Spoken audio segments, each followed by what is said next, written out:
नमस्कार, मैं रवीश कुमार। हम सब बीमार हैं। What the fuck? मैं किसी दूसरे को बीमार बताकर खुद को डॉक्टर नहीं कह रहा। मेरा टीवी भी बीमार है। डिबेट के नाम पर हर दिन का यह शोर शराबा आपकी आंखों में उजाला लाता है या अंधेरा कर देता है। शायद आप इस पर सोचते ही होंगे। नहीं। 2015 से 17 के बीच इस जिले में भी मौतें होती रही, बच्चे मरते रहे, भले ही उनकी संख्या 50 से कम रही हो। बिहार के स्वास्थ्य मंत्री क्या कर रहे थे, पूछिए सवाल। बिहार के मुख्यमंत्री क्या कर रहे थे, पूछिए सवाल।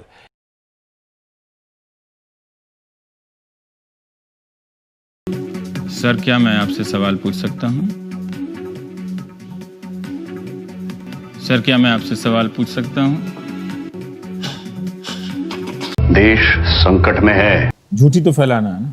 400 बार अंदर आ जाएं, इन्हीं का आंकड़ा है, मान लीजिए कि एक साल में आ जाएं, क्या करना चाहिए भारत को? फिर वो क्यों हमारे सीमा में बार बार आ रहा है? अरुणाचल प्रदेश का आप कह रहे थे कि अभी तक वहां है, जिसे हम कामयाबी के रूप में गिनाते हैं कि अरुणाचल प्रदेश के इलाके में जब आया, राजीव गांधी ने तीनों तरफ से घेरा, और आप कह रहे हैं कि अभी भी चीन हमारी सीमा में बैठा हुआ है। जी, मुझे बड़ा अफसोस होता है कि तरुण विजय साहब सोचते हैं कि हमारा फौज इतना कमजोर है कि चीन जो है 400 बारी साल में यहाँ पे आ जाए और हमारी फौज कुछ करे ना।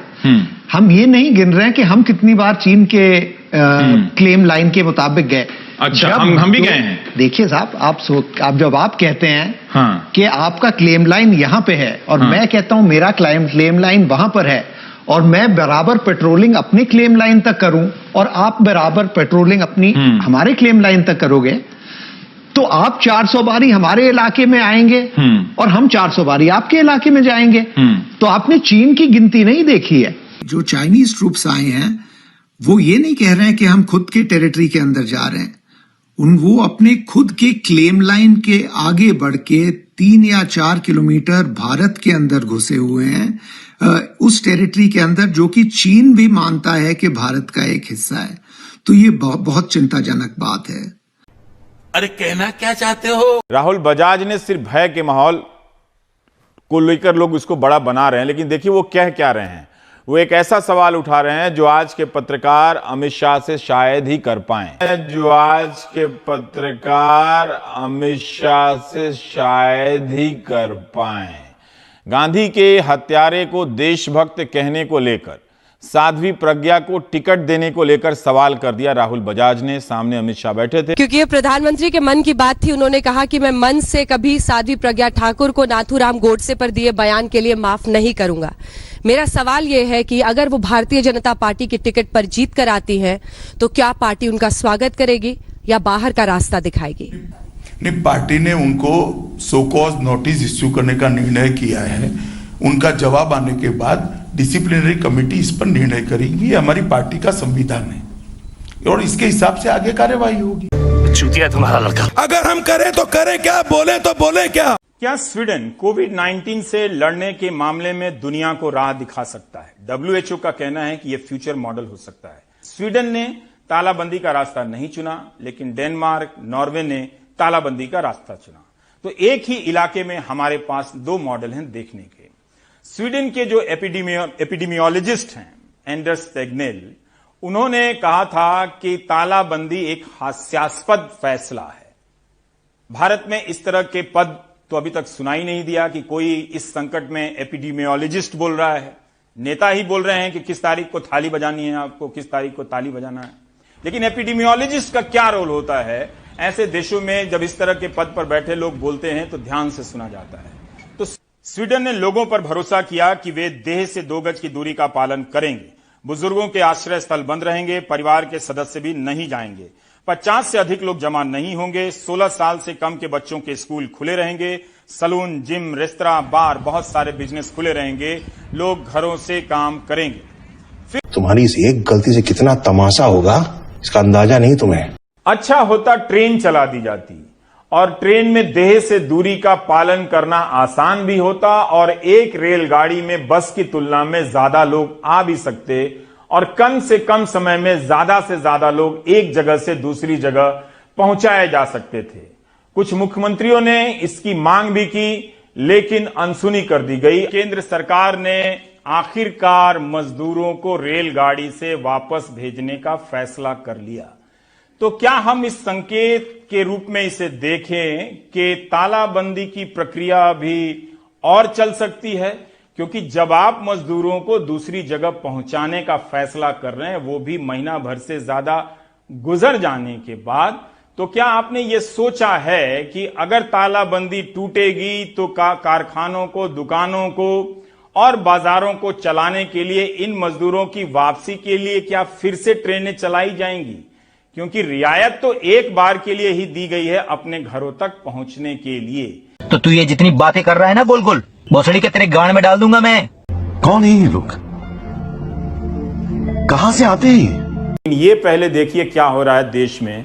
नेपाल के राजदूत को यूपी के मुख्यमंत्री से बात करनी पड़ी कि उनके नागरिक का सर मुड़वाकर उनके प्रधानमंत्री के खिलाफ नारे लगवाए गए और जय श्री राम लिख दिया गया। ये आप वीडियो रिपोर्ट देखिए, लौट कर आते हैं तो असम की बात करते हैं। नेपाल को कति मान्छे विदेश गए कमाउनु खानको लागि। वाराणसी पुलिस द्वारा कल 4 व्यक्ति और आज 2, कुल 6 व्यक्तियों को गिरफ्तार किया गया है। इस पूरे घटनाक्रम में अरुण पाठक नाम का एक व्यक्ति मुख्य रूप से सामने निकल करके आया है।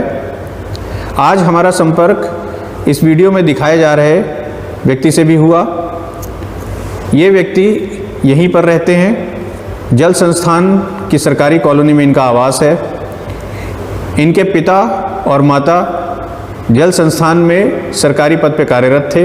वर्तमान में इनके भाई जल संस्थान में कार्यरत हैं। ये व्यक्ति यहीं के रजिस्टर्ड वोटर हैं, इनका आधार कार्ड भी है। इनका जन्म यहीं वाराणसी में हुआ और इस पूरे वीडियो को बनवाने के एवज में इन्हें 1000 रुपये की धनराशि भी प्राप्त हुई। अब तो सच बोल दे भोसड़ी के। देखिए, हम आपके सामने खड़े होकर आपको बेवकूफ बना रहे हैं और आप बेवकूफ बन रहे हैं।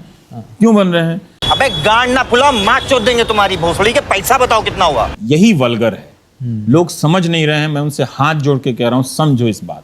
हिंदुओं का पलायन आज से नहीं हो रहा। वो क्यों पाकिस्तान की मुख्य धारा का हिस्सा नहीं बन पा रहे हैं? क्या हिंदुओं के अलावा बाकी अल्पसंख्यक जैसे सिख, बौद्ध, ईसाई भी कट्टरपंथी ताकतों और वहां की सरकार की उपेक्षाओं के शिकार हो रहे हैं? यानी सिर्फ 3 पड़ोसी देशों से प्रताड़ना, यातना के शिकार हिंदू, ईसाई, पारसी, जैन, सिख और बौद्ध को भारत नागरिकता देगा पास होने पर। इसमें एक मजहब का नाम नहीं है, मुसलमान, इस्लाम। सिंध बलूचिस्तान प्रांत में ज्यादातर हिंदू रहते हैं। वहीं के हिंदुओं को क्यों निशाना बनाया जा रहा है? वहां की लड़कियों को क्यों अगवा किया जा रहा है? यह रुक क्यों नहीं रहा है? क्या यह मजहब की समस्या है या मानवाधिकार की? क्या दोनों को इतनी आसानी से अलग कर सकते हैं? जो बिल लाया गया है उसका आधार सिर्फ प्रताड़ना है, यातना है, तो सिर्फ एक धर्म पर चुप्पी क्यों है? अगर सिर्फ मजहब आधार है तो फिर यातना और प्रताड़ना का सहारा क्यों लिया जा रहा है? बात करते हैं प्राइम टाइम में कि क्या वक्त आ गया है कि बांग्लादेश और पाकिस्तान में हिंदू अल्पसंख्यकों की लड़ाई लड़ी जाए और भारत इसमें पहल करे। 2005 में पाकिस्तान के सिंध प्रांत से आए ये लोग भारत आए और यहाँ की नागरिकता मिलने की आस में दस्तावेज लेकर इधर उधर भटकते रहते हैं। हिंदू राष्ट्र की दुकानदारी सिर्फ टीवी की बहसों के लिए है। जब किसान मरता है, मजदूर को मजदूरी नहीं मिलती, तो वो हिंदू नहीं रह जाता, ना ही मुसलमान रह जाता है। जब नागरिकता देने का पहले से प्रावधान है और दी जा रही है, तो क्या यह सवाल अब पूछे जाने का कोई मतलब है कि इस कानून की जरूरत क्या थी? कि वहां की नाइंसाफियां जो झेल कर आप यहां आए तो यहां क्या आपको इंसाफ मिला? जो ये देश तो ये भी देख लेंगे, इस पे बात कर लेंगे। बात कांग्रेस सरकार की नहीं है, बात है कि जिन सरकारों, यहां बहुत सारी सरकारें अब बदल चुकी हैं, ठीक है। ये सुविधा के हिसाब से आप चयन ना करें, आप कांग्रेस का भी नाम ले सकते, उसमें कोई दिक्कत नहीं है। लेकिन जब बीजेपी की सरकार थी तब कौन सा आपके लिए राम राज आ गया था, वो भी जरा बताइएगा। चल भोसड़ी के। जनता माफ नहीं करेगी। निकल लौड़े, पहली फुर्सत में निकल, कोई जरूरत नहीं हिंदुस्तान को तेरी।